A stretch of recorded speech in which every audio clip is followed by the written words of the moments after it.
I'm going to be better than my older brother. You know, Yeah. it's like, that's what every younger brother kind of wants. You know, Yeah. they got that goal. It's like, dude, I'm going to beat him, you know? Yeah. So I'm feeling great, but he's like, man, I got to go. I need you to call Dad, get him to pick us up. My phone's about to die. I don't know why I didn't charge it going out, bro. It was terrible. So I call my dad. He's like, yeah, I'll come. I should have just sent him the location right away. Then my phone dies. So I'm like, how is he going to see my location, right?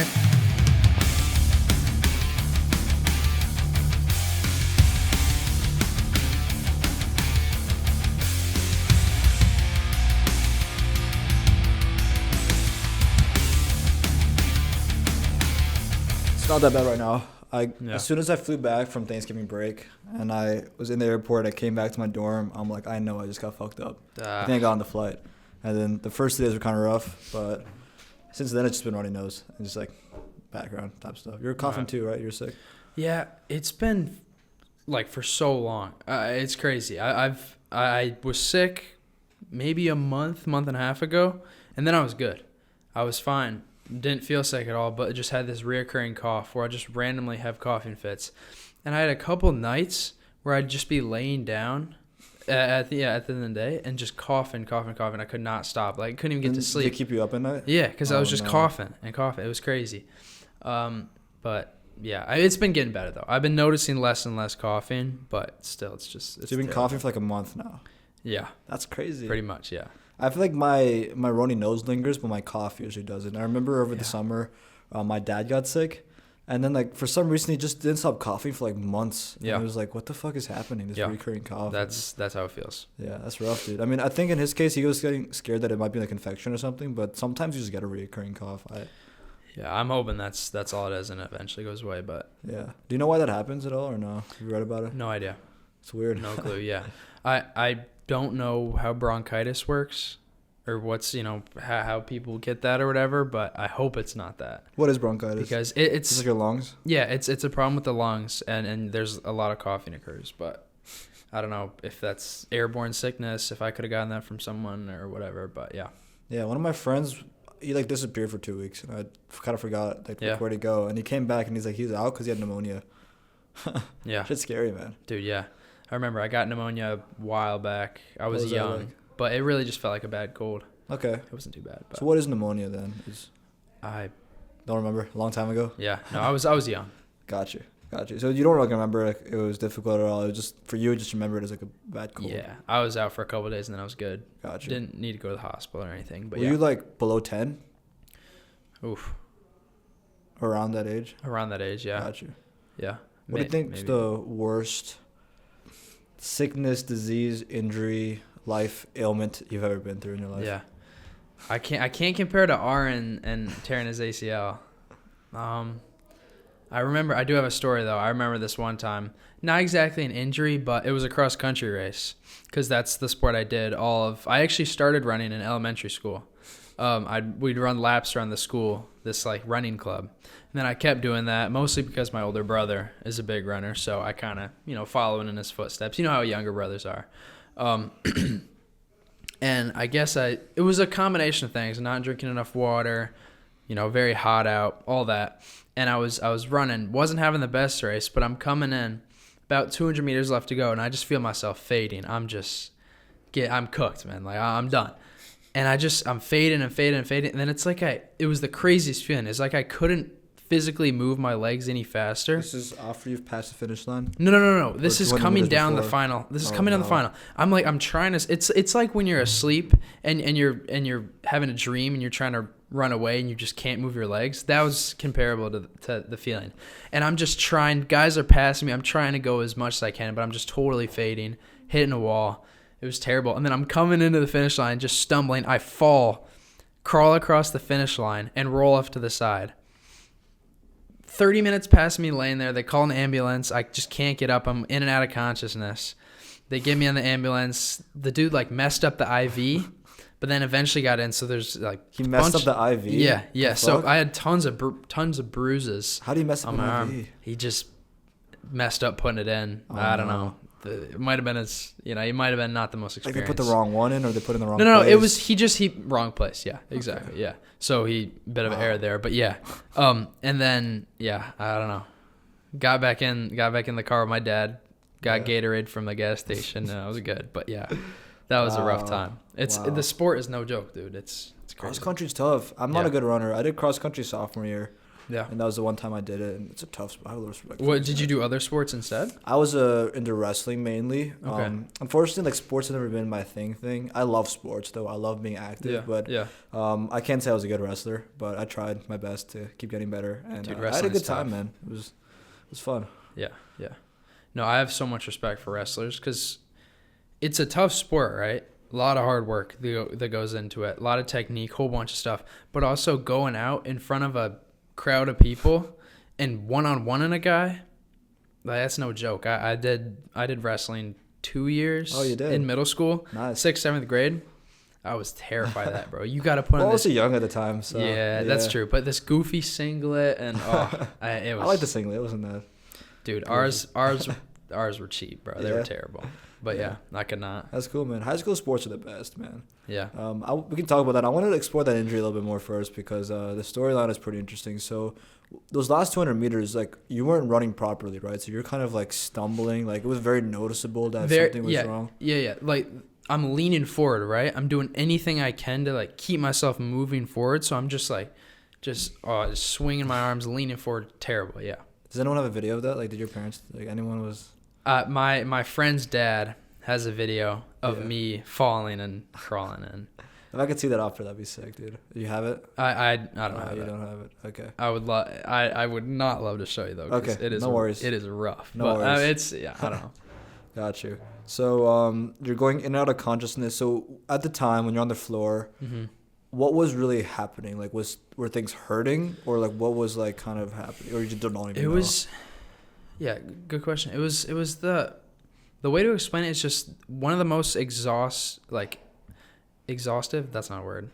I was just so much exhaustive, so much exhaustion, and I was so annoyed at everyone around me as well. People kept tapping me, saying, "Are you good?" Making sure, because that's what you do when someone is struggling. You're making sure they're all right, making sure they don't need anything. But I was just so annoyed at this crowd of people around me because I just wanted to lay there in peace without anyone and just slowly recover, sleep for a while, and all these people are just tapping me. My coach, actually, he's Don Sleeman. He's 90 something years old. 90? Yeah, he's still at it. he might be 90. Maybe he's a little younger. Wow. But he's old. Everyone just says he's 90. He's been coaching for his whole life, 50 some years. He's crazy. And he comes over after I'm laying on the ground right after the race, grabs me, tries to get me up. I'm just limp. He's like, "Come on, you're fine. Get to running. You're good. You got to cool down now. You can't be laying down." And Amy, he's very, that's the kind of coach he is. Very traditional, very, doesn't, yeah. Gotcha. Yeah. So that moment when you were like down on the ground is interesting because I guess some people can't remember it. It seems that you can remember parts of it pretty well. Yeah. And it's always like I've always had that confusion about how to approach someone who's hurt because like part of me is like really wants to check and see if they're okay, but I can also understand the other part where it's like you don't want to just like be annoying. Yeah. And I guess that is a common thing I see, that when someone's hurt, like it's almost like the whole world just seems like so fucking annoying. So you really feel like you felt that deeply in that moment. For sure. Yeah. There's the aspect of coming in and out and only remembering parts of it, and my dad saying you were down for 30 minutes and me feeling like it was, less than that. Because I'm in and out. I'm not remembering most of it. But yeah, totally just so annoying, Got you. So they take you to the hospital. What happens next? No, I was in the ambulance the whole time. Ambulance? Yeah. Okay. Yeah. So you never made it to the hospital? No.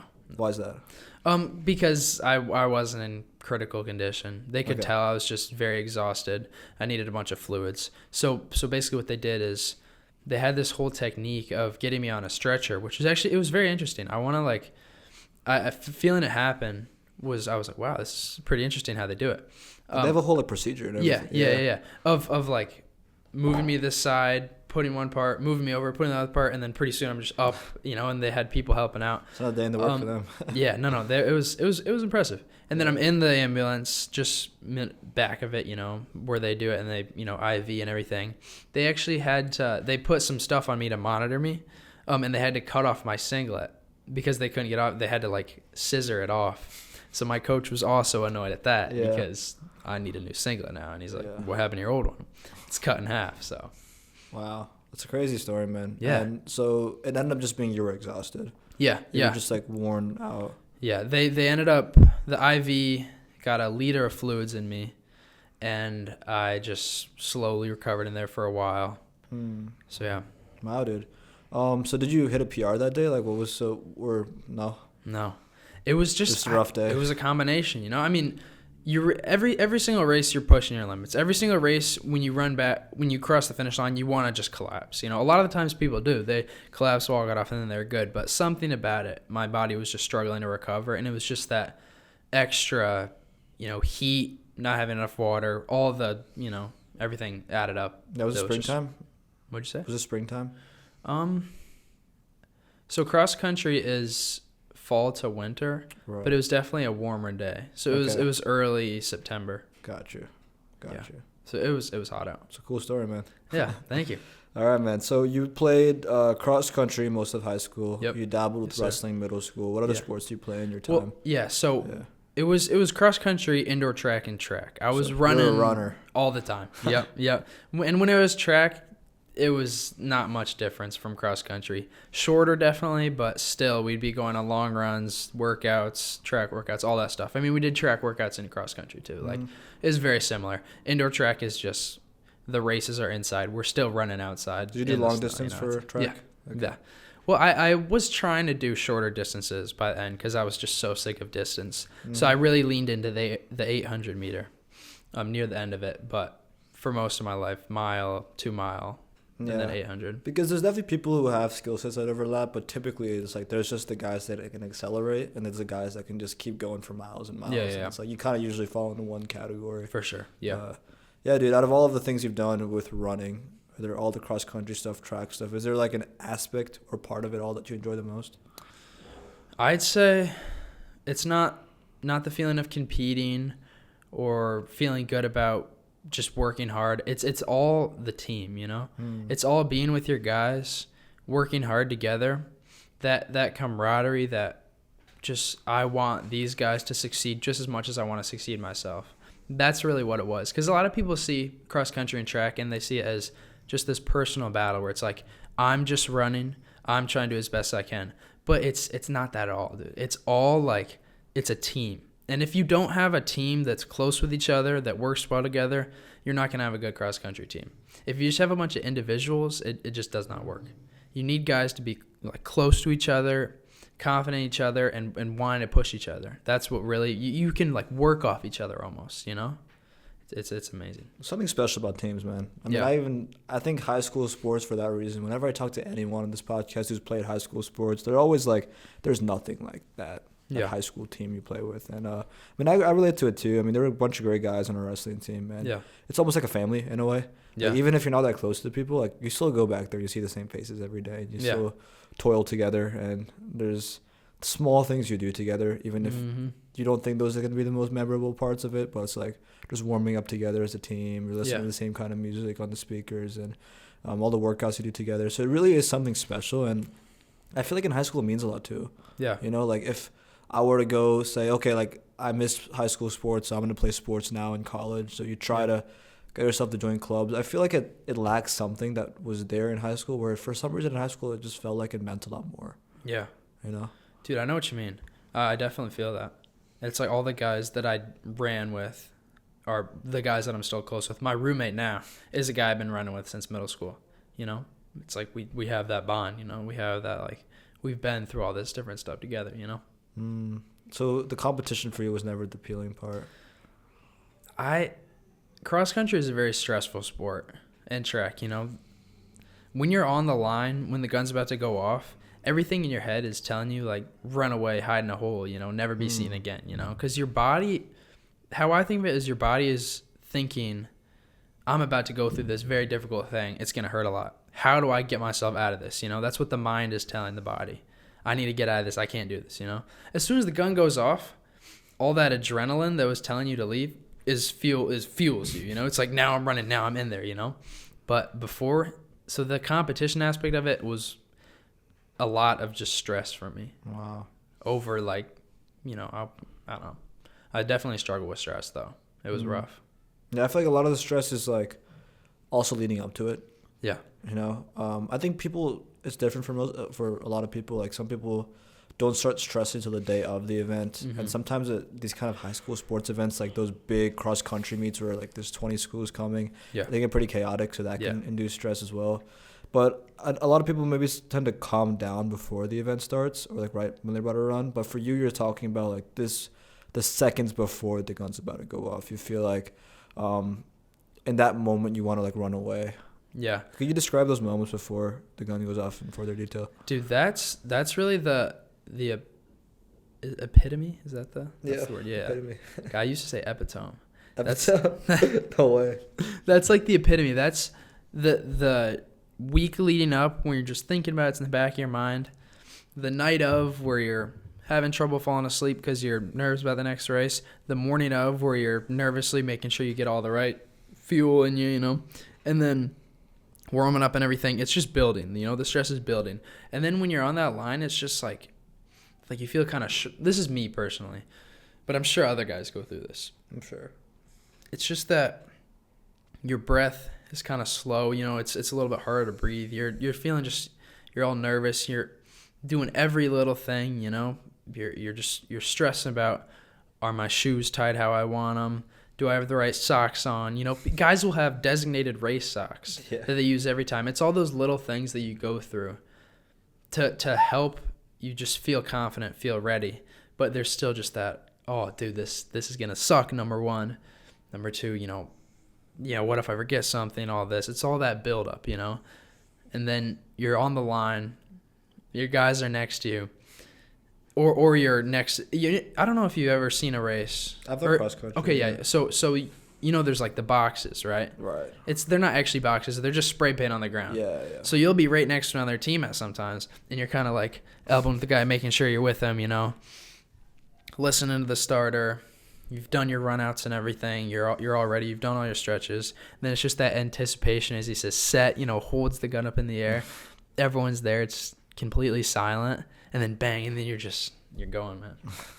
It's like the run of the bulls, bro. It's intense. And those stressful feelings you described just dissipate immediately. Oh, yeah. And they just get fueled into, I gotta get going. Yeah, no, there's no stress as soon as you start going. As soon as you start going, it's just, this kind of sucks. I gotta run fast. There's no more room for stress. What I've noticed with a lot of sports is that they have a way of kind of pulling you right in the present moment. Because let's take wrestling for example. Yeah. Like when I'm on the mat with someone for 6 minutes, I'm not really getting in my head much because like I'm kind of really focused on what's in front of me. Sport like basketball, it's pretty fast paced. You know, like when I'm on the court, I'm like paying attention to so many details. That player over there, getting this ball passed here. Yeah. Track is pretty quick too. I mean, obviously the moments leading up to it are usually the most stressful because it's a short burst. Yeah. One of my best friends runs track in college, and I can understand from him that it's pretty intense, that those moments leading up to it, which I can imagine are similar to cross country as well. Yeah. I think one thing that's so unique about cross country is that for most of the actual event, you're just running. You know, like you don't have as many things to focus on in the moment besides just running. Yeah. And I can know that for a lot of people, when they're running, they can get in their head and start thinking, right? I mean, when you're not doing anything else, you're just thinking, right? That's this uncontrollable part of our body, the brain. For sure. So what is like the experience of actually going through a match like? And I know that going through an actual match would be different than running on your own around campus, because if you're not listening to music or something, around campus, you're probably going to start thinking as you're running. Yeah. But I know that event day means that much more. And you already have so much energy going through your body of, I want to win. So I'm just curious, like, do you ever like notice yourself start thinking when you're running? And do you have like weird thought patterns at times, or like useful thought patterns or negative thought patterns? Like, what is the experience up in your mind as you run? Dude, there's a lot that goes on in your head when you're running. A lot of people don't realize this because whenever they go on runs, they have music in. And I noticed that as well. Like when I've done longer runs, get the music in and you just kind of zone out.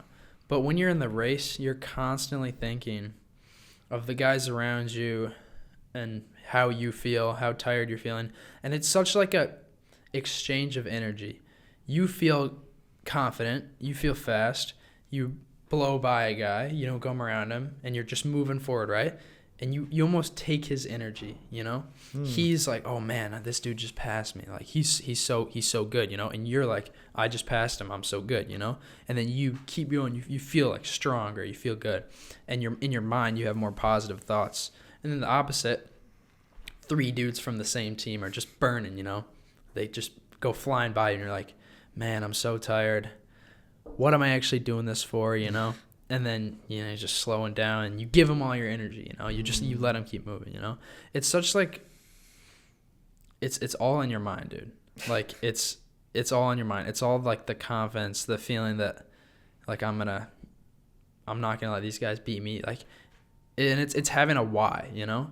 It's being able to, in those periods of the race when you're really feeling down and you're really feeling, you know, really struggling, you're why, you know? I'm the best runner out here, you know?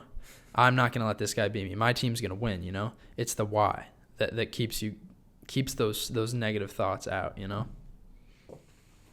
So when you pass someone, you feel like you take their energy. When someone passes you, you feel like you lose the energy. Mm-hmm. Is there any ever moment where someone passes you and you kind of get energy from the anger that someone passed me? Does that happen? Yeah, no, that's what you have to do. That's if you just let him pass you and say, oh, I'll pass him later, you know, it's like you're still like, it's that little loss that you feel, you know, that little like letting them go, you know, they feel like they got the better of you. So you really gotta, when they pass you, you gotta be thinking to yourself like, who does this guy think he is? You know, like, he's not passing me. I'm gonna get this guy right back. You know what I'm saying? Like, you can't let that happen, you know? It's that you gotta use that anger. You gotta get him back, or stay with them at least, you know what I'm saying? So there's a lot going on up in that mind. Yeah. And I love to talk more about the why piece of it. But just to linger on just thought patterns in general. Do you ever find yourself thinking about something so irrelevant in the middle of a race? And you're like, wait, why am I like so deep in that thought right now? Yeah, dude. That's a good question. There's definitely times where just something that happened the other day, you know, you're just thinking about some random, you know, and you got to snap back, you know, because if you start thinking too much, you're going to slow down, you know. You have to constantly be thinking, I have to go faster, or you're going to slow down because you're getting more tired. Right. And as you get more tired, you slow down. See, if you're thinking, I'm going to go faster, then your splits will end up being pretty even. So you feel like speed requires attention. For sure. That the more like you're able to pay attention to the details of the race and your like mind-body connection, whatever, like the more successful you'll be at running fast. Yeah. No, you have to always be thinking about that. Dude, I think if they let runners, especially in high school, because older runners have a lot more control over that and a lot more experience with just being able to zero in and, you know, if they gave some runners AirPods and let them play some like hype music, you know, they would definitely run faster. Mm-hmm. If they always just have that music in their ears and they're always just, you know, fueled by that, like, dude, they'd be flying. It'd be, or just like some motivational speech, like some David Goggins or something. You think that helps people? I feel like I can't listen to someone talk when I'm exercising. Really? Yeah. Dude, me personally, I have this one video I listen to when I go on long runs. I've done a couple 20 milers, a couple like 16s. Like I enjoy running far. And there's this video, it's an hour and 45 minutes, and it's a compilation of different David Goggins sections from podcasts or videos he puts out. And there is an aspect of like some like epic kind of music behind it, you know what I'm saying? But like a big portion of it is really just listening to him talk. And it's very, very motivational. It really helps me just like zero in, you know? And I feel like I can justify listening to it more than listening to music because I don't know. Yeah, that makes sense. I'm assuming you run with music sometimes too. Yeah. You typically lean towards that David Goggins edits for longer runs. Mm-hmm. Yeah. Got you. Yeah. That's cool, man. Yeah. But I love running with my boys too. Yeah. You ever go like one of those longer miles with no music? I have periods where I will just listen to my feet hitting the gravel, you know? What is that like? It's a good way to really kind of reset and just, you know, get a feeling of how you're feeling, you know, and just kind of be like, I'm running. I feel a little tired, but that's okay, you know, instead of just trying to, you know, cut it all out and just be like, oh, I'm so motivated, you know? And you really just, you know, be with yourself, be focused, or just let your mind wander too, you know? When you're on the longer runs and you're just doing them for yourself, like, you're not getting timed, you know? Yeah. You're just running. Just have fun with it. Yeah, exactly. Wow, dude. 16, 20 miles is insane. How long does it take you typically? The last 20-miler I did was an average of 7:20 pace, which came out to around 2 hours and 40 minutes, I believe. My goal was a marathon in around 3:15. Wow. And it was on just this trail. It's called the Calhaven Trail from Kalamazoo to South Haven. It's a bit over 30 miles. And so me and my brother had our mom drive us out to this spot I found on Google Maps that was 26 miles away. How'd you find that? I knew the trail, and I was at my grandparents'. My grandparents lived in South Haven, right? Yeah. And so this is Thanksgiving night. This is this year. Yeah. So this is a couple weeks ago. Yeah, this is recent. Okay. Yeah. So she drives us out there. Oh, it was chilly. It was chilly. We got some Go-Go Squeeze Actives from the store. Those are like the Gatorade kind of things. They're not Gatorade, obviously, but they're just it's like energy they have packs. Electrolytes or whatever. Yeah. I don't know. We had our older friend that goes to our church. He recommended them because my friend Malachi was like, dude, you got to get Goose if you're gonna do a marathon because you're gonna crash. Oh yeah, he's the guy I met the other day, right? Mm-hmm. He's a cool guy. Yeah, dude, he's great. I love the guy. Yeah, I met him at orientation. Sorry, I'm getting off track. That's all right. We got hours here. Yeah. So she drives us out there, right? We have just like these Gatorades, Go-Go Squeezes, just stuffed in our pockets. You know, it was pretty scuffed. Yeah. And we got our headphones or our AirPods, you know, to listen to the David Goggins videos, you know, because bro, you got it. Like it gets so boring. It's really nice to have the videos playing, and then we just start moving, and it's just straight. It's totally darkness everywhere. All you can see is like the occasional light go by in the distance because it's dark. So like this is because early in the day or no, this is at night. Oh, Thanksgiving night. Yeah. Oh, you said night. My bad. Yeah. No, what time did you start? I think it was around 7, 8. The sun was set though. Yeah, no, it sunsets at like 6. Yeah, completely dark out. It was rough, but it's just you and the road, bro. Like and the music and. So you have a light on your head. Mm-mm. Where's the light coming from?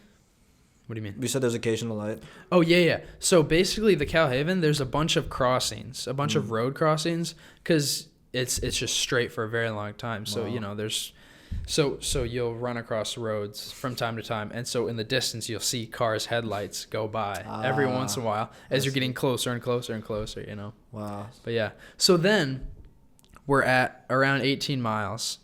Turn around, I'm like, how you feeling, man? I'm feeling good, right? Like, I've done 20 miles before, so I'm comfortable with longer distances. He's never done much over 10, I don't think. He's a great runner. 10 is respectable. Yeah. And he's very consistent as well. Whereas I don't run as often, but I've done much longer runs. And he's like, I feel terrible, bro. He's really struggling. He can't get down the Go-Go Squeeze.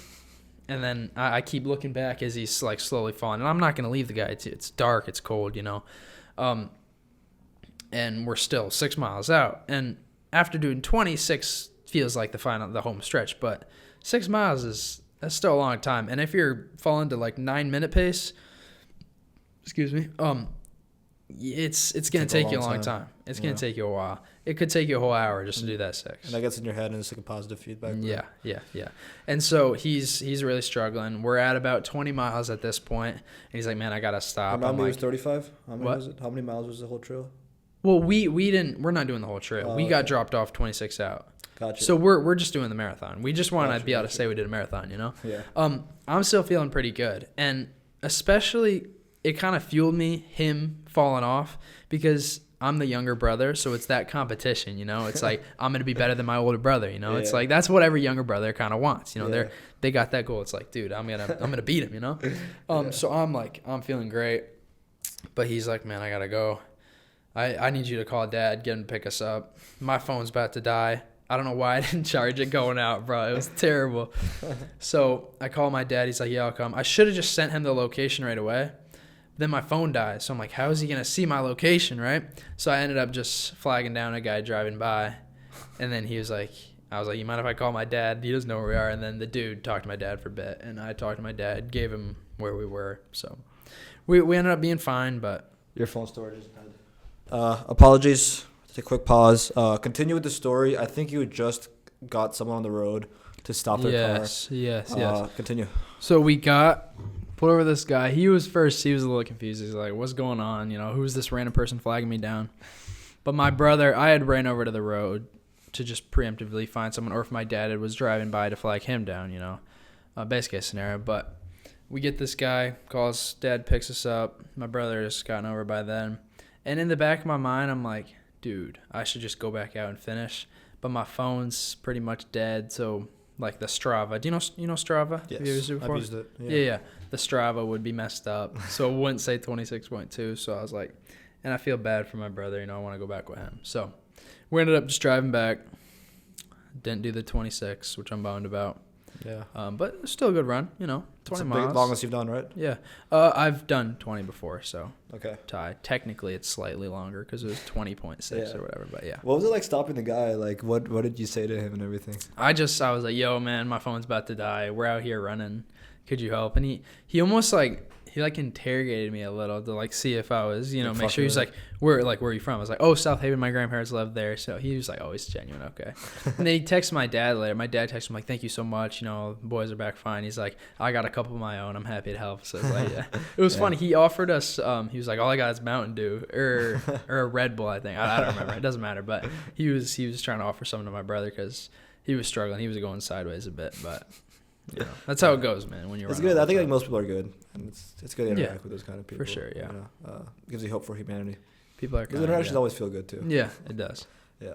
How'd you feel after that race? You said you're a little bit bummed. Like, what were the kind of thoughts? Not the race, sorry, but the yeah. I mean, it's always just bummed. You know, the last time I did a 20 miler here, I just went out because I'm from Ann Arbor, and so I know different spots to go. And my plan was, I was falling to a terrible pace. This is the most recent time you've done it? No, this is before Thanksgiving. Thanksgiving is the most recent. Thanksgiving is the most recent 20 I've done. I've done a bunch of runs in between, but not like that long. Yeah, not heavy distance.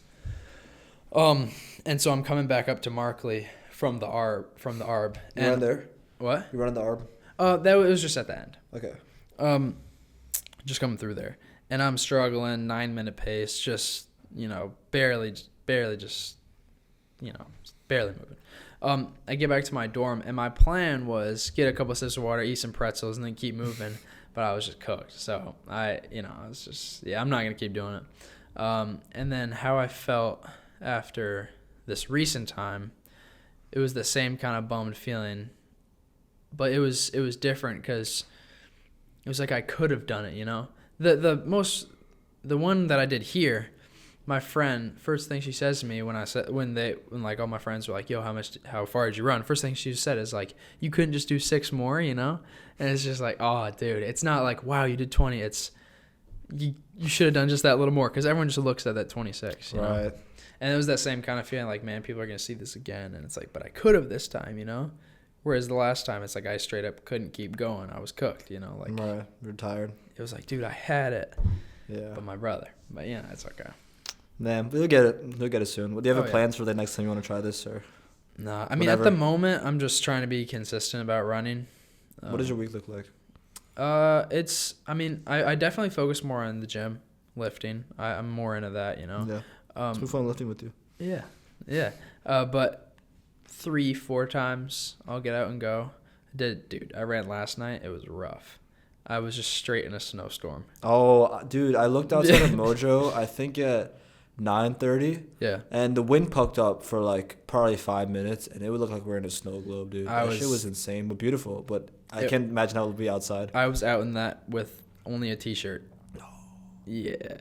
That's fucked. That's probably why you're still coughing. Yeah, dude, I did not prepare. Yeah. It was rough. I'm just running, and I didn't have a shirt on actually, because at the start it wasn't too bad. Like when it's 20 out, it's still chilly, but when you're running, you're good. You know, like you're heating your body up. So you're cool fine. it does that. Yeah, no, it does. Cool. Like even my hands aren't feeling too bad because like I'm just moving, you know. But then as soon as the wind starts blowing and the snow, I was like, dude, I'm cooked, you know. So I had to try and get my shirt back on, and then It was terrible. Where were you specifically at that point? So it's a spot down that way. There's the Huron River's down there, right? Yes. And I know a loop. Are you in the ARB or you're by the main road to North Campus? Or? It's not the ARB. It's not the road to North Campus either. It's you go down that way and then you take a left. Down what way? Hospital Hill is what we Hospital call Hill. it. You know, Yeah. so you go all the way down the hill, cross there. There's a little bridge you can cross. It's not down that way. It's just you keep going straight, and then you turn left pretty quick. And there's a park there, nice little route. It's a great spot. And then you keep going. You go by the Cascades. I don't know if you know. Is this near that one apartment complex that's like right across the river? I don't remember the name. In the vicinity. There's a bunch of apartment complexes that are that if you keep going straight and don't turn left, go there. But yeah. Gotcha. Yeah, I think there's like a really nice view of Mitchell Field on this hill. Mm-hmm. Yeah. I was on a walk a couple weeks ago, but yeah, dude, that's cool. And that sounds rough. Yeah. I was fine, got back, but yeah. Luckily, it was only for like a couple minutes. The hard part, and then it just got chilly again. Yeah, it was pretty funny, honestly. I was just like, "What is going on?" It's insane, bro. Yeah. Yeah. So do you prefer running at night? Mm-hmm. Why is that? It's a cool feeling, you know. It's dark out. For summer, you know, it's not hot or it's not as hot, and it's calm. You don't have to worry about as many cars, people, you know. You're just kind of doing your own thing, you know. And also, it's after a day, you know. It's a great way to unwind. Like, I feel great when I run, you know. I feel like my head clears and I feel good about myself, you know, getting out there, getting exercise, you know. It's like I feel like I'm like earning the evening, you know. Like if I work hard now, then I'll be able to chill the rest of the evening, and it's like I earned it. It wasn't just, you know, sitting around, you know what I'm saying? Yeah. So kind of great way to unwind, and you kind of feel proud in a way, and it's like something you look forward to all day maybe as well, just because it's something you enjoy so much. I do enjoy running, yeah. Yeah, amazing, dude. So when you're running that trail at nighttime, that one experience, the 20 miler, could you see properly? Because in most trails I assume there's like branches and like roots and stuff. Was that a problem? Yeah. So the entire time, it's a wide trail, right? It's big and it's straight and it's gravel. It's well maintained, flat. Yeah, it's really the ideal thing for a long run because it's just, you know, you're just going straight. There was one time though where, I mean, if you look, you can see maybe 10 feet in front of you, because and I'm sure your eyes adjust to it too. Yeah, exactly. It's cool how it does that. Yeah, too. Dude, your eyes are amazing. And there was one time where there was like part of a tree trunk that was like had fallen on the ground. It wasn't super big, but my brother was like, "Yo," and I'd seen it, so I was preparing. But you know, it would have been rough if I didn't. So I just, you know, hopped over it. But yeah. Dude, we should talk about eyes though. Eyes, because they're insane. Tell me about it, dude. It's a bunch of rods and cones, and I don't like how we develop them is insane. Have you studied this at all? Like read about it? Not super in depth, but just the way they function is insane, and how pupils dilate, and I would love to understand more. Yeah, dude, it's fucking insane. I mean, I feel like your whole human body is insane. In a way. Yeah. Sometimes you read more about how it does things, and it's like, is this just evolution or is it something else, man? Like, it's fucking crazy sometimes. Yeah, and I don't know how people can purely use the mutation and selection mechanism of adaptation to explain how the human eye developed. I know. What I read was that primarily the eyes didn't even develop for vision, but they developed for getting sunlight into our body. Oh wow. That's you might want to fact check me on that. Yeah. I heard that once, and it makes sense too because mainly for circadian rhythm, because most of your body functions, whether obviously the main one is sleep, but in addition to like the patterns of your hormones like ghrelin and leptin that tell your body like when you're hungry, when you're full. So that's why we feel hungry at the same times every day. Yeah. And just random body movements like why you feel tired at 2 p.m. every day, or just like random things that you feel like for some reason they always get baked in the 24-hour cycle. Yeah. It's weird because in our whole body there's no like clock per se that has a cycle that tells the hormones that now at this time that happens, this time that happens. Yeah. Actually, there is a clock, but it's not 24 hours. It's actually a little longer, so 24 hour, 15 minutes. But every time your eyes see sunlight in the morning, it kind of resets it. So it's like they did studies with people in caves, and when you're in caves for a long period of time, your whole fucking rhythm gets messed up. Wow. Because you don't get access to sunlight. Yeah. So you'll start sleeping at odd times. You'll start waking up at odd times. Yeah. And you won't have any sense of it. Like you'll feel tired at real times. You'll want to eat at weird times. Wow. Your whole rhythm gets into a mess. And the reason our rhythm, like we can think that we like, we do it by very clearly like putting alarm clocks. This is why I want to wake up at this day. But even if you took all resistance off, your body would still kind of naturally, there's a natural time you would normally wake up if you were to remove all school rules, whatever, and screens, whatever. Like if you naturally were living a healthy day and there's naturally a time you felt tired, you fell asleep by that time, like if there weren't lights and stuff keeping us awake all the time. There's always a time somewhere between like 9 and 12 you'll feel tired. There's always a time you'll wake up, and there's always the same times of the day you'll feel hungry if you like, literally just like didn't have these rules set in place based on like class schedules and stuff. But apparently the clock in our system and our body is not 24 hours, but the sunlight in our eyes resets the clock every morning. Yeah. And apparently there's something about like getting sunlight in our system and the whole circadian rhythm of our body that was one of the primary reasons the eyes even evolved. Wow.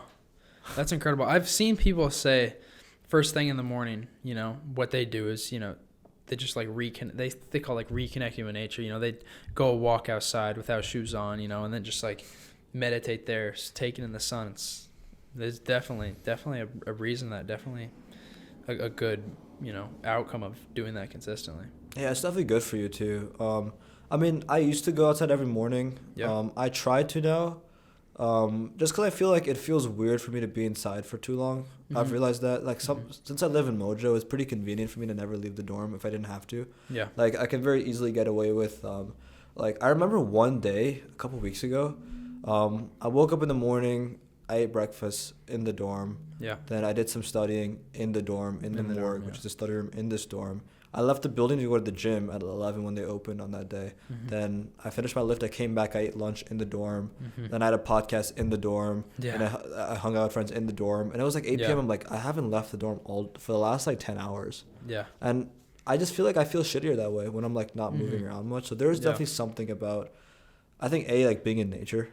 Like it definitely, when I'm moving around a lot and I have things to do and I'm moving like miles and miles every day, I just feel like my quality of life's better. There's something about that. That's yeah. So do you enjoy going on walks, hikes? I love to. Thing? Yeah. Do you go hiking ever?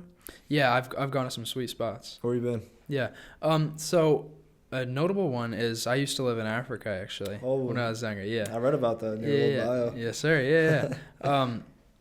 And we do hikes down there. I was very young, so I forget about what year did you move to the U.S.? In 2012. Okay. 2012, so 2013. You're old enough to remember parts of it. Yeah. I definitely remember stuff, especially the last couple of years I lived there. But I was very young, for sure. But I remember going on different hikes with my family because my parents, very active people, love going on hikes. Amazing. So yeah, another spot though, Olympic National Park. Washington? Yeah, Washington, dude. It's on my incredible. List. Yeah? Dude, I highly recommend it. Enchanted Valley is insane. It's one of the hikes there. Yeah, in Olympic, yeah. Dude. You. And it's like a 30-mile hike. Ooh, you did the whole thing? Yeah. To get to the valley. I think it's a little bit less than 30 miles to get to the valley. Can you do that in a day? No. Yeah, we camped. Yeah. Wow. Dude, it was incredible because the whole like build up to this spot you're going, you know, it's a beautiful hike to get there, but it's really just a lot of very forested, you know, not too much variety. There's like cool river crossings and stuff, but then you get to this valley and just everything opens up and you can see like the mountains around. I think I've seen pictures of it, down bro. And glaciers, dude. Like I've seen pictures of Washington. It's probably that because that's probably the most notable. Yeah. But goddamn, incredible, bro! I highly recommend it. Like it's insane. Bro. I gotta get out to the West more because since I live on the East Coast, it's so easy to do all the stuff on the East Coast. But there's not much to do hiking wise. Like there's definitely enough to do to keep yourself busy. But you go to the West, and you're like, this is nothing, you know? Yeah, dude, it's incredible. And dude, the black bears, not brown bears, black bears. Seeing the black bears was really cool too. I saw some over Thanksgiving. Yeah. Yeah, we went to Shenandoah. I mean, not Shenandoah. We went to Great Smoky Mountains. Dude. That's awesome. I'll show you a video, dude. It was fucking crazy. I would love to see, man. That's awesome. How many did you see? We saw 2. We're both times we were like in pretty safe places, so I didn't feel much fear. I kind of wanted to feel fear. I mean, I felt a little bit of fear. Yeah. But dude, I feel like it'd be more epic to see on a hike, but it's just also that much more freaky. Yeah. But yeah, it was nighttime. The place we were staying was like an Airbnb up. Have you been to Great Smokies? I don't think so. So there's a town called Gallenberg, which is a pretty populated, like, decorated, really beautiful downtown. People go there just to visit Gallenberg, honestly. Wow. But then also there's the hikers too. Yeah. So Gallenberg's right here, and the Smoky Mountain National Park's like a 10-minute drive. It's all in the same area. All right. So there's like a mountain here. The Gallenberg's here. The park's there. There's like a mountain here. Yeah. That we were staying on, and you can have views of the whole park from there. Yeah. So to get there, like, you go out of Gallenberg, and it's like a 15-20 minute drive through like winding ways. So now you're getting deep in the woods, but there's still a decent amount of like resorts and like cabins around. Yeah. So ours was a similar one, and we pull up. It was like the second or third day we were there, so we just finished their hike, or we got dinner, and we were coming back, and we're pulling up into a parking lot, and my dad and my sister see it first. One of them, they're debating who saw it first, but my dad kind of stops the car, and I'm like, "Why are you stopping the car?" And we look in front of the car. There's a fucking black bear in front of us. Yeah. And then it looks at us in front of the car, like the parking lot's here. It's in front of us. It walks past us. And then, like, it walks past our car and goes that way. And nobody can get a video or picture of it. We're just all in, like, shock, you know? Yeah. But, I don't know. The feelings that went through my mind was, like, this is majestic. Like, the creature was majestic, dude. Yeah. Dude, it's such a cool thing to see. Because, I don't know, what kind of wildlife is around where you live? Like, what do you see on a daily occasion?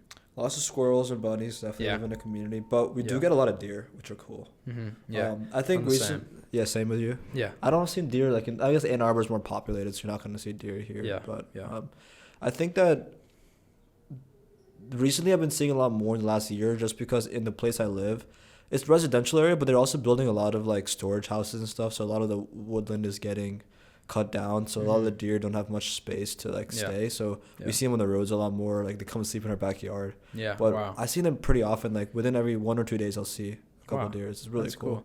Yeah, but I feel like all that, and also because they're smaller. I mean, there's some very big deer, especially the bucks. They can get huge, but as you see them a lot, it gets a little more, you know, like, this is normal. It's not as cool, you know. When the frequency of seeing them is higher, it's a little less special. You know what I'm saying? But with black bears, it's like, dude, this is crazy, and they're huge, bro.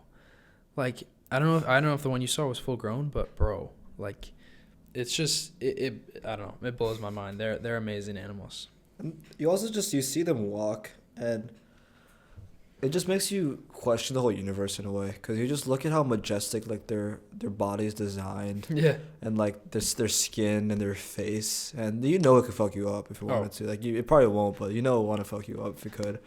And I don't know, I just started thinking about, like, I don't know, the creator of all this, or, like, the meaning behind all of this when I see something so majestic. Because, you know, you go about your day, you think about so much random shit, like classes and social life, whatever. And then you see a bear and you're like, nothing matters, dude. If it's just me and this bear out in the jungle, like, I'm gonna die. Yeah. And it's like, it just makes you really question, like, what's even important, man. Yeah. That's a good point, dude. They're incredible. It makes you think. It makes you stop, you know? It does make you stop. Yeah. That's for sure. So that was the first one. Yeah. Second one? Yeah. Second one? I just remember for the first one, just lingering on that real quick. Like, everyone was scared to get out of the car as we parked. Yeah. But it was fun. And I know they tell you, like, just talk loud and, like, don't scare him. Don't scare him. Yep. Talk loud and don't run. Yep. And I told everyone, like, this is what we're doing. Just be normal. Just, like, talk to each other loudly. And it's not a big deal. He's gone. Mm-hmm. And then my mom does the exact opposite. As soon as we get out of the car, she starts rocking so fast away. Yeah. And I say something to her. Shh. I'm like, okay, this is funny. For sure. So the second one, we're at, Food City. It's a supermarket. I think it's only in Tennessee, though. Okay. But, so the supermarket, and we're literally, it's a lot of people there. It's like Thanksgiving, 7 p.m. on a Wednesday or something. And we're pulling up in the parking lot. It's in the parking lot, bro. Really? Yeah. What? And everyone's, like, stopping and taking pictures of it, looking at it. Insane. And it's just in the parking lot. It goes, like, to the side. It's, like, right next to the mountain, too. Like, I have a video of this one, so I'll show you that. Dude, I gotta see it. And it kind of just, like, crawls away and, like, behind the supermarket. It was, like, insane, bro. That's a crazy spot, bro. Yeah. That's awesome. Again, same thoughts go through your head. It's like, wow, like, look at that fucking thing. Yeah. Dude, I remember the first time we saw one. I don't think we saw one walking there. Mm-hmm. But once we got there, We saw a couple. Yeah, this is. I've only seen black bears in Olympic. Yeah. And I remember we were at one spot, and there was this big old tree that had fallen, and it was like decomposed and everything, but there was a huge male black bear on one side. And so I'm like, dude, I got a tree in front, so I'm gonna like go up and check it out, you know. And so I like sneak up and I'm like looking over the tree, and I mean, you're not scared? I mean, I wasn't really that scared because everyone's like, they're so docile, like they're so chill, you know. Like there's people literally camping there. Well, you know they could fuck you if they wanted to. Oh yeah, for sure. But it's like they're just like these big dudes just like walking along, and they're just foraging on the ground, eating berries and stuff, you know. Yeah. And so they just could not care less about you, you know. Yeah. It's just such a funny. I would love to really just like see if that's really all they do. You know, they're just chilling. You know, I remember another one we saw. Human curiosity. Yeah, walking back, dude. And same day. Yes. I mean, it's one whole experience of camping and everything. Yeah. It was still a long one. Yeah. And this dude, he's just like sitting up, like leaning on a tree, eating some food, just chilling there. I was like, dude, this literally is just like, it was almost human-like. It was just the funniest thing. He was just chilling there, and I was a little bit ahead of my group, because I don't know, I was young at the time. I wanted to get going, you know. Yeah. And yeah, I'm like, guys, come on, come check this out. And he was just chilling there, man. It was hilarious. Wow, dude. Yeah, it's crazy that you just eat berries and acorns. That's crazy to me. Yeah. Like, we're so caught up on diet and like how many chicken breasts they eat today, how many calories. They're just eating berries and fucking nuts. Yeah, they're just eating whatever. How do they survive on that, man? Like, where's their protein coming from? That's a good point. It's like I could not see those big dudes catching fish or like. I mean, it depends on the region. I mean, some bears definitely do. Yeah. But definitely not the ones in the Smokies. Yeah, no way. Yeah. They're just chilling, bro. Wow. Yeah, man. I mean, animals are cool, and I feel like we just don't see them as often anymore. As you said, like we'll see the deer, but it's like we get used to them. They kind of just get, and there's no like fear associated with them. Yeah. But I think the fear you feel when you see something, an animal, and you feel what nature really is. Yeah. I think that's what gets you start thinking about the universe a little bit, because it's easy to get in your head about small shit in day-to-day life, but I feel like I came back to that same lesson that it kind of opens your mind in a way. Mm-hmm. Yeah. Yeah. How do you think we got here? Just going on that whole like our place in the world, you know, and those thoughts, you know. How do you think?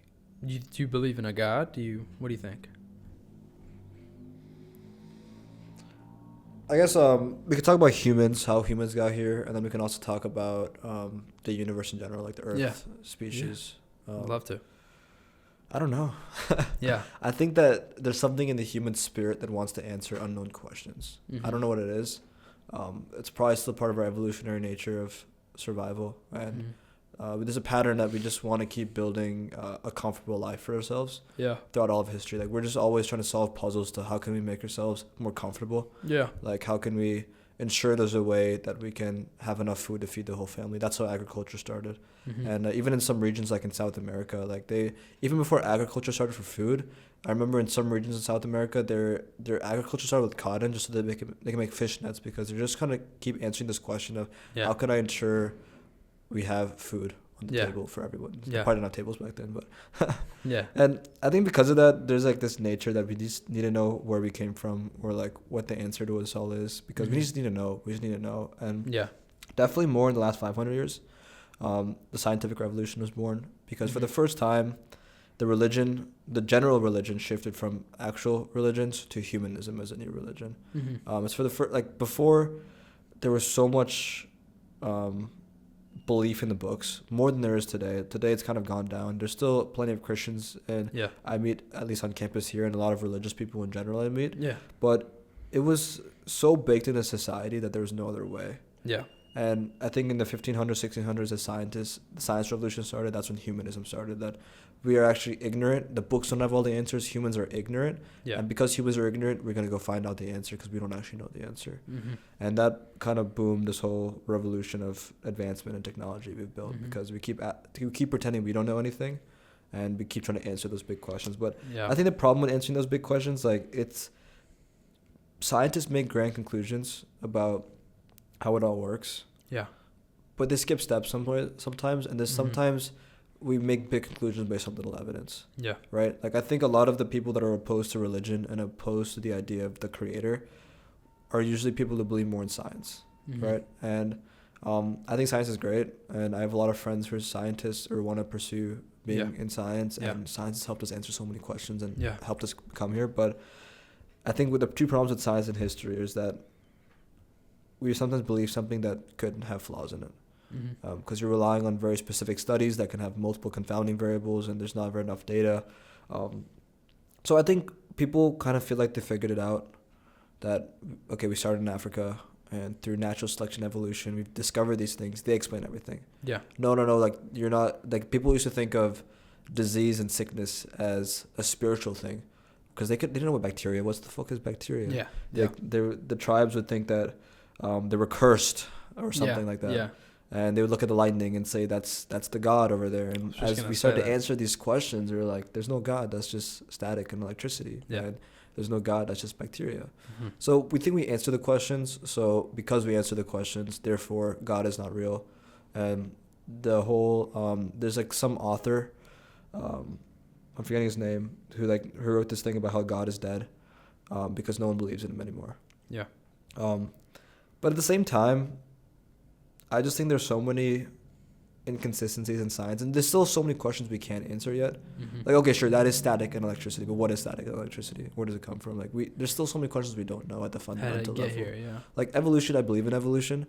It makes perfect sense. There's so much data and evidence to prove evolution. Yeah. But evolution doesn't answer everything. Evolution doesn't answer how the first cell emerged. Yeah.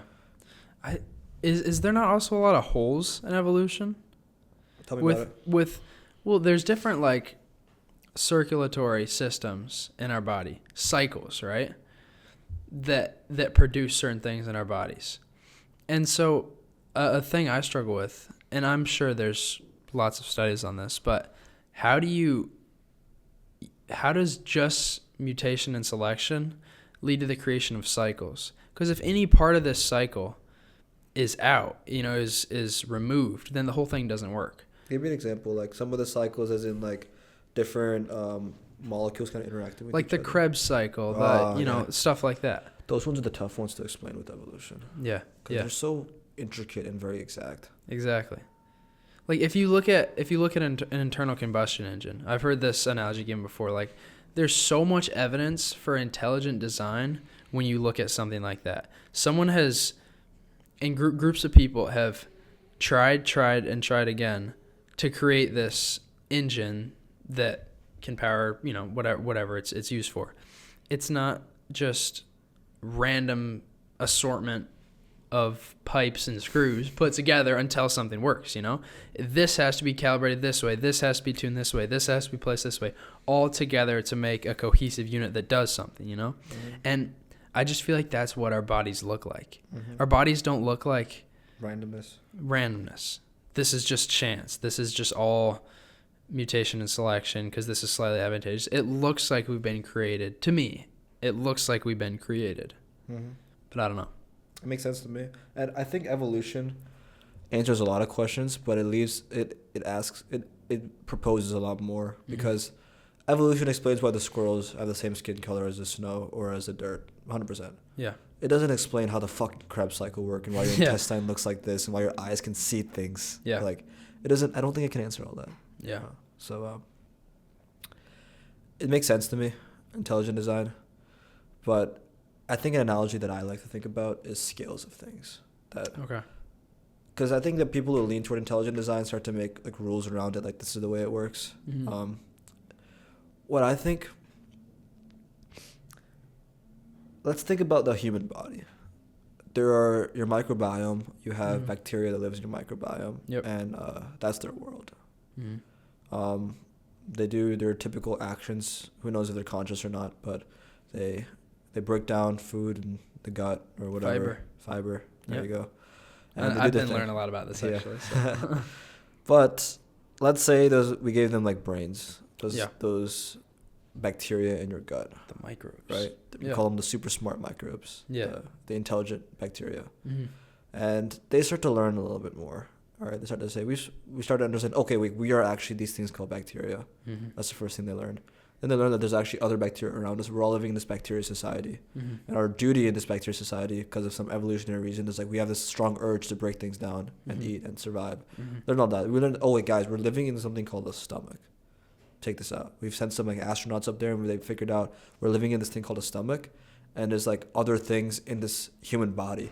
And they think they figured it all out. They figured out that we're living in something called a human body. Yeah. And there's this ears up there, like the planet ear is up there, and the weird nose thing is over there, and the mouth is up there. And they figured it out. They made it out.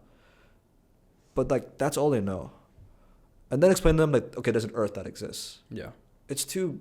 If all they know is the human body, they think that's Venus over there, that's the sun over there, this is the universe over here. Yeah. Then like how would you explain to them what the world is? Yeah. And how would you explain to them there's multiple people and there's mics and like cell phones? Like they wouldn't, their smart brains would not be able to comprehend that. Yeah. And I think in the same way, scales of things help me out a lot, because in the same way our universe could just be one small thing like that, and there could be other things outside of it that we just can't explain or understand. Yeah. And it's crazy to think about. It's weird. It's really weird. Yeah. What do you think if the microbes in the gut microbiome, do you think if they knew about that, do you think they'd try and leave? Because the microbes living in specifically the large intestine, they break down fiber into short fatty acid chains, and part of those they use for their own fuel, but it also gives your body energy as well. As the fiber is broken down, your body uses it. And so do you think they'd be like, why are we working for this guy? You know, like we're not getting paid. Why are we, producing this energy for this? I mean, I guess it is like kind of a symbiotic relationship. They have an environment to live in because of us, but I don't know. Maybe they wouldn't know the benefit they're causing us. Because let's think of like love as an example for humans, right? Let's say like we humans like are attracted to each other because of something that's so primarily baked inside of us. It's not like a conscious decision we make. Yeah. Right. And I guess it's a little different because we don't know if love is benefiting the universe in any way. But I feel like regardless of whether we thought it's benefiting the universe or not, we'd still want to do it because it's so primarily baked into us. And I think if they were smart bacteria, they would have the same primal instincts to where things like bacteria and fiber, because that's how they survive. Yeah. It's like, would you tell yourself to stop being hungry? Would you tell yourself to stop eating food? Mm-hmm. It's like you wouldn't, because that's just like you can't survive without it, and they wouldn't survive. And would the real question is, would they try to leave and stuff? Maybe. Yeah. But at the same time, it's like it's kind of like asking us, like, would you leave the universe? Like, what does that mean? Yeah. Like, where would you go? There's nowhere else besides this. Yeah. And I guess they're smart, so they figured out there's more than the stomach. And figured out there's more than the Earth. But like, where are you gonna go, buddy? You gonna go to Venus and die over there? Yeah. No, you kind of need to stay here, man. Yeah. This is. But I guess there is a human instinct that wants to go out, though, despite that. Yeah. So maybe. It's like, would they feel like enslaved? I have no purpose other than like helping this person stay alive. 90% of what I produce is just given to them. Like, is there any way I can figure out how to use them for my gain? Like, is there any way for the microbes to use us for their gain, instead of helping us? I don't know. It's a thing I'm thinking of right now is, have you seen the show Rick and Morty at all? A lot of clips. Yeah. Dude, it's like there's a lot of, just like crude jokes and stuff. There's a lot of like goofy stuff that goes on, But this one particular episode, I forget which one exactly, but basically his car battery, Rick, he's like this big scientist dude, right? His car battery stops working. He's like, oh no, what's going on? I gotta go. And it's all like super high tech. He's like a genius, And he goes in the car battery, and he's fabricated a whole mini universe inside the car battery. And basically he's like pretended that he's an alien, and he came to give them energy. And basically they have these boxes that they stomp on, right? And it produces energy. And then all the excess waste is like moved to a volcano, right? And so what actually is happening is they're producing energy, and he's taking 90% to power his car battery, right? So and there so you see how this has a parallel to our gut microbiome. It's like, and then it's funny because then there's a scientist in that creates a mini universe so that they don't have to use the boxes anymore. That's why he wasn't getting energy to his car, because they made like their whole, they did the same thing. And then there was a scientist in that universe that the it's like and the cascades, Similar. I think one thing that I thought about. So you said that the microbiome, the bacteria in your gut, they feel they feel enslaved because they feel like they're digesting all this fiber and they're giving off like 90% of it to the human body, and they're not really. I don't think. No, I'm just like estimation. Yeah. Right. Obviously, for the sake of the conversation. But they're not really getting that much out of it. So like, what's the point of me doing this? I would argue that humans are kind of the same way because when we die, we take nothing with us. All we do is we give back to the earth, right? Whether that's through the work that we do on this earth, the contributions we make to humanity or to the earth, whether that's, as you're interested in conservation, like you're giving to the earth, right? Like you're working to, I don't know specifically, but saving forests or saving animals. Yeah. And then you die and you go on to wherever you go on after you die. And it's like you kind of gave that to the earth, kind of like how the microbiome, they gave the fiber to the human body. Like interesting. They we kind of give to the earth, like whether that's me through thousands of podcasts I'll make, and that's like my mark on this planet, and then I'll go on. Like it's kind of like I give it back to the world, and it's like it doesn't come with me, you know. Yeah. So that's very interesting to think about.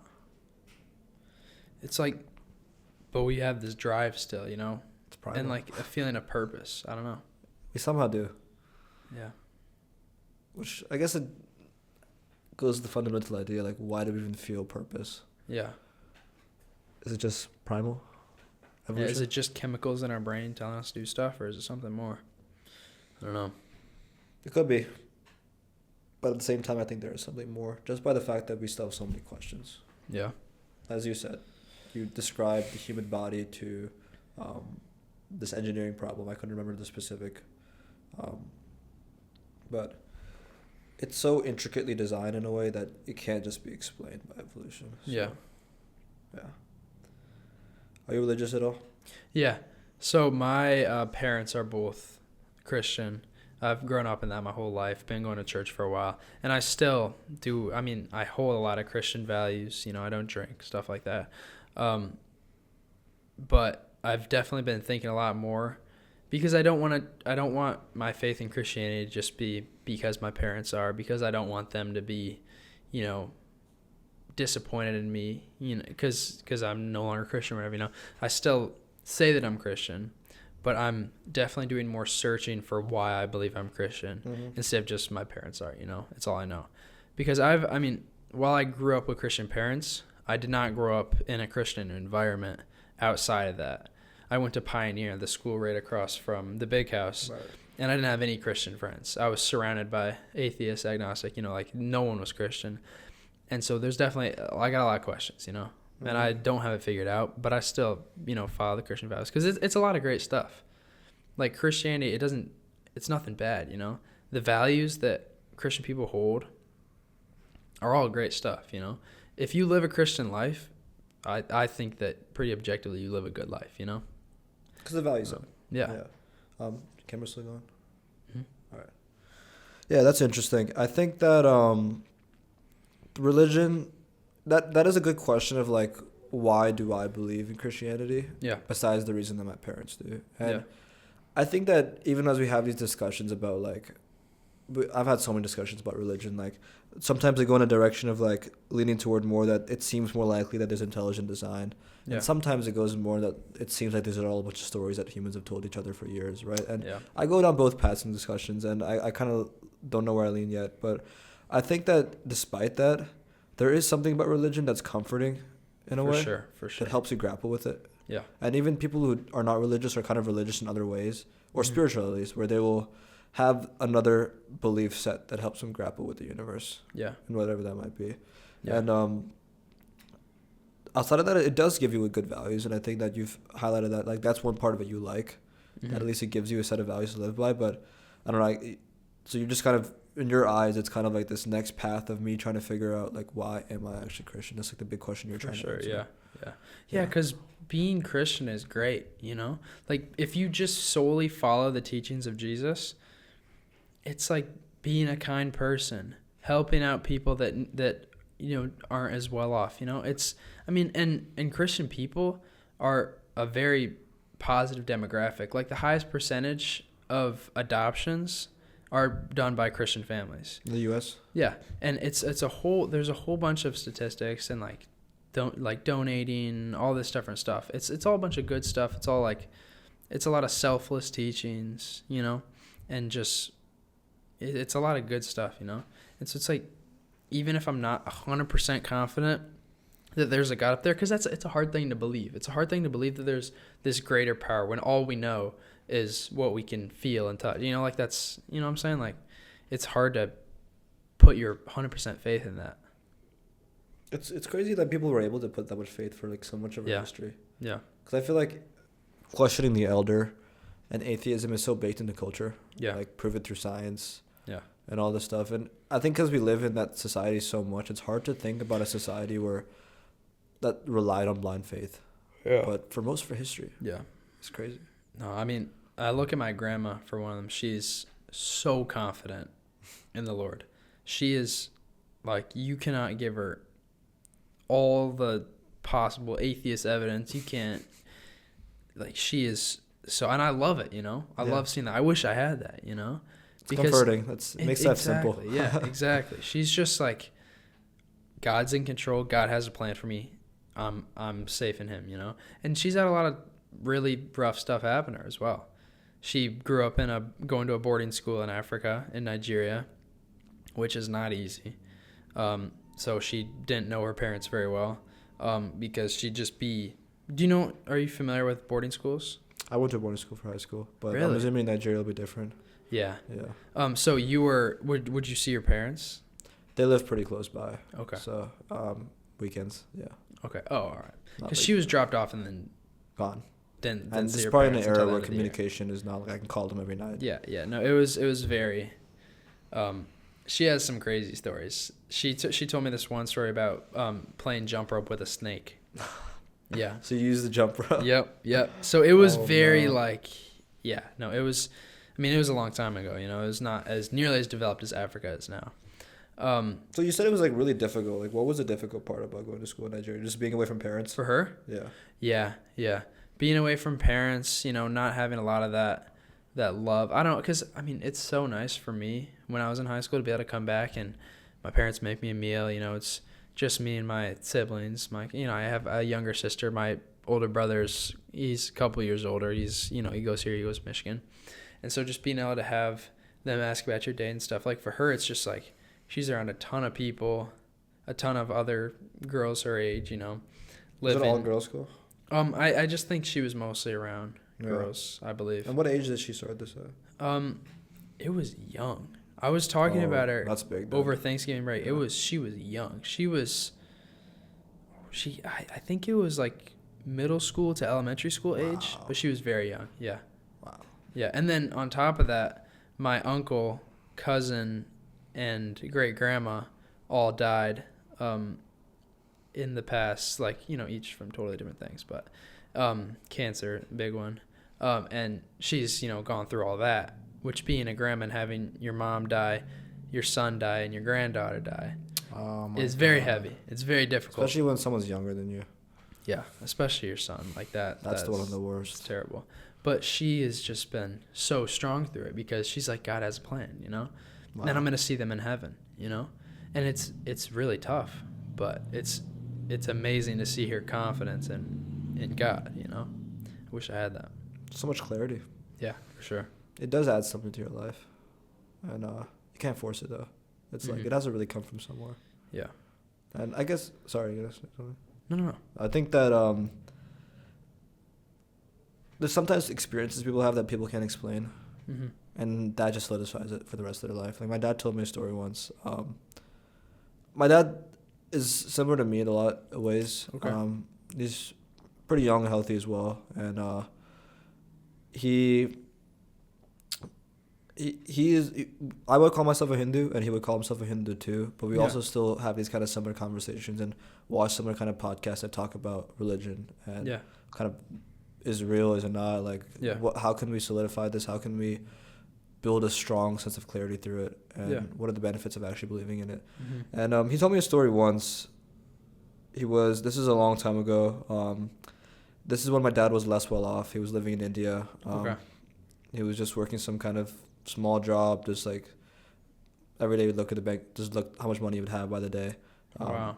I think at one point he was like skipping lunch just so he can save money. But he That's had insane. a commute time. I think it's in the city. It's in India. I don't know if you've ever seen what India is like. It's like pretty crowded. I've seen spots. Yeah. It's probably similar to Africa, but not South Africa. Mm-hmm. I think South Africa's pretty well off. South Africa is very developed. Yeah. Yeah, he was coming back from work one day, and he's on his motorcycle, and he has to drive through like this alleyway, and then it kind of goes into this wooded area. So for like a 10-mile stretch, it's just like woods, and it's pretty late at night because of the weird shift times. He's on his motorcycle. He's probably in his 20s or something at the time, and he's driving down the road, and somewhere in the middle of the road, his motorcycle breaks. Oh man. And there's not a car that's coming by. He hasn't seen a car probably in like a while on this road. Yeah. And he's on his own in the woods, doesn't know what's out there. It's pitch dark, no lights. Yeah. Motorcycle. Broken. Terrible. So he's like, fuck. He starts walking it. What do you do? He's just praying. He's just praying that someone comes by that can help him out. And it's a pretty big motorcycle, and he's dragging it along, and he sees a light ahead. And there's a small vehicle that comes by. And as you flagged, you're the guy on the street to get a phone call. He flagged this guy. And he went to him, explained to him that his situation, he's just trying to get home. Like, he's living with a couple guys, roommates. Yeah. And he's just trying to say that my motorcycle broke. Is there any way you can help me out? Call someone. He's like, yeah, I can help you out. He throws the motorcycle in the back of his car. He didn't have much of a trunk, so he just fit it in the back seat. And my dad sits in the front seat, and he drives him to a repair shop. He goes to the repair shop, gets the motorcycle repaired, and then he thanks him, wishes him good night, and he got he just remembered his name or some details about him, and he drove off. And he got the number of the person who fixed his motorcycle. He kind of wrote it down on a sticky note or something. Yeah. And he drove home that night. His roommates were asleep, so he went to bed. He woke up the next morning, and his roommate's like, yeah, you didn't come back home last night. It was pretty late at night. Yeah. And he told him a story. Motorcycle broke, and this guy, I don't remember the model of the car. He told him in this model of the car, like, he came pick me up, and his friend started chuckling. He said, "What motorcycle? What repair shop did you go to?" He's like, "Oh, is this one? This one?" They call the number. The number doesn't exist. And they tried looking for it. They couldn't find the repair shop that he fixed it at the last night. And his friend's chuckling because there's no way that motorcycle fit in the back of his car, because that car is way too small. In the back seat of a car with no trunk. Yeah. It's impossible for a motorcycle to fit in that car. Yeah. And they try so hard to find the guy that helped them. They can't find the guy.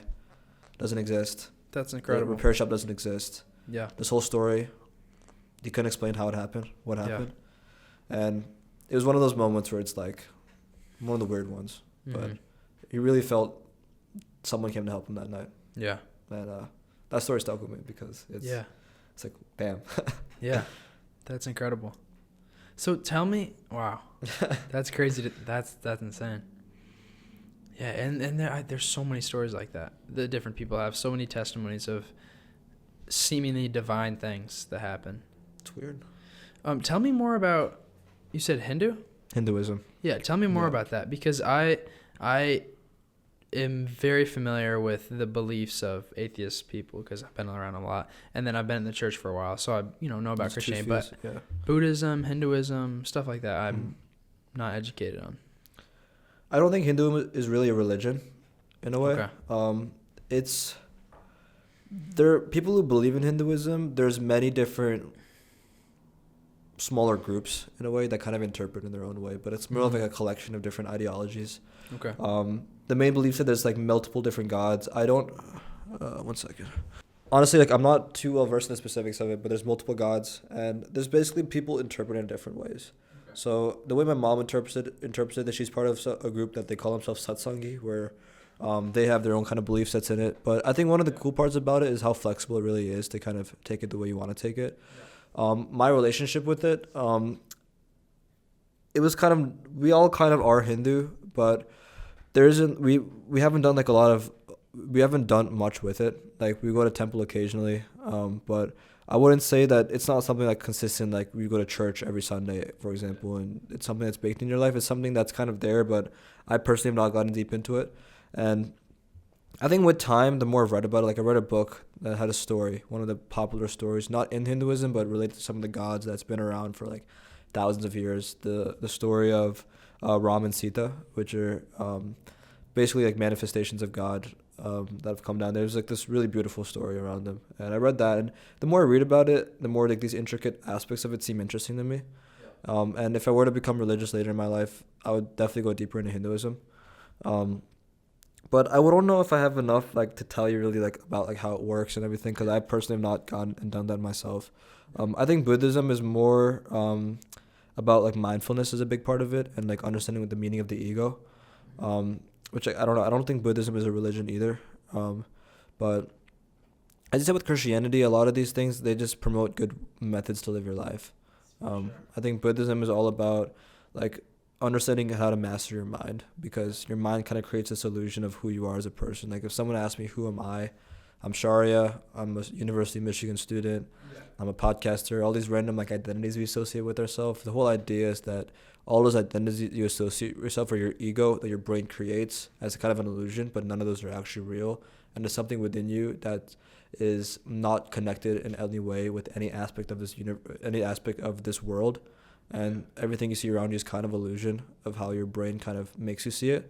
And through meditation and through trying to calm down the thinking part of your brain and trying to access the more calmer, peaceful, like static part of your brain, you can actually kind of access the source in a way. That's what Buddhism talks about a lot. But again, at the end of the day, they just promote good ways of living. And I think that's what's really powerful about them. For sure. It's very interesting stuff. It's like there's looking at how confident people are in Buddhism, Hinduism, the different gods, the teachings, all that. There's something to it, you know? Mm-hmm. Like I feel like what the Christian church can portray sometimes is these people are crazy, you know? They believe in tons of gods, they believe in like voodoo magic, you know, and then they can really distort the true reality of what Buddhism, Hinduism, etc. is like, you know? And there's a lot of really incredible things to it, and like you said, good teachings. And I really would like to pursue more like education on that, you know, maybe take some classes on religion or something. Yeah, it'd be cool. And I think it's important as well how you mentioned about how they have this like stereotype of like voodoo magic and all that. And I do think, well, there's definitely a lot of like good parts of religion. I think that certain actors utilize religion in the wrong way. And I think there's so many stories of that in history where politicians will see the power of religion. It's one of the most powerful forces. Like off camera, we talk about the power of money and how money is like a story we tell ourselves, because a piece of paper has no value. We just all pretend it does so we can function together, which is crazy to think about, that we all could, this whole universe, and sorry, not whole universe, but the whole entirety of humanity for so long have been at conflict. Like the tribes of hunter-gatherers were literally at war every day, all day with everyone around them. And no matter how much we advance and become more civilized, there's still conflict around the world, and everyone's disagreeing about language and religion and power and land. But there's one thing that we can all agree on, and that's money. That to me is crazy. That we can all say, okay, at the end of the day, like we believe that this paper exists, and we can exchange our money, and we can trade with each other, and we can do that. And we can be at war with each other and still trade with each other, and still believe in this. This paper, this money, it exists, and it's real. It's the most universal, more unifying than religion, because religion is always, there's always arguments and conflicts between religion, but money is the unifier of humanity. As you said, I mean, it's value. And as soon as it has a value assigned, you know, like, and everyone, you know, agrees to that, it's got a lot of power. It really does, man. But yeah, I think religion can, I think, as I was saying before, like, there are definitely politicians that use religion in the wrong way, for sure. So I definitely understand. I think a lot of people see that, and then these days they tend to have, like, they think of religion and think of all the wars and conflicts that started, and they can kind of be opposed to it in a way. So I definitely understand that viewpoint as well, just because of individual actors have kind of used it in the wrong way. But yeah, man. All right, we're back. You're looking at Aaron's face because we just spent the last 20 minutes trying to fix video problems, and we have one camera now. But yeah, we're going to close out the podcast.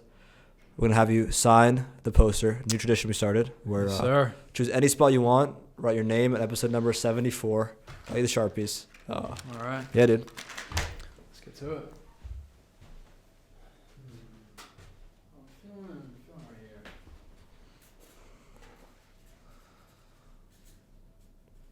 It's a good spot. Yes, sir. 74, right? 74.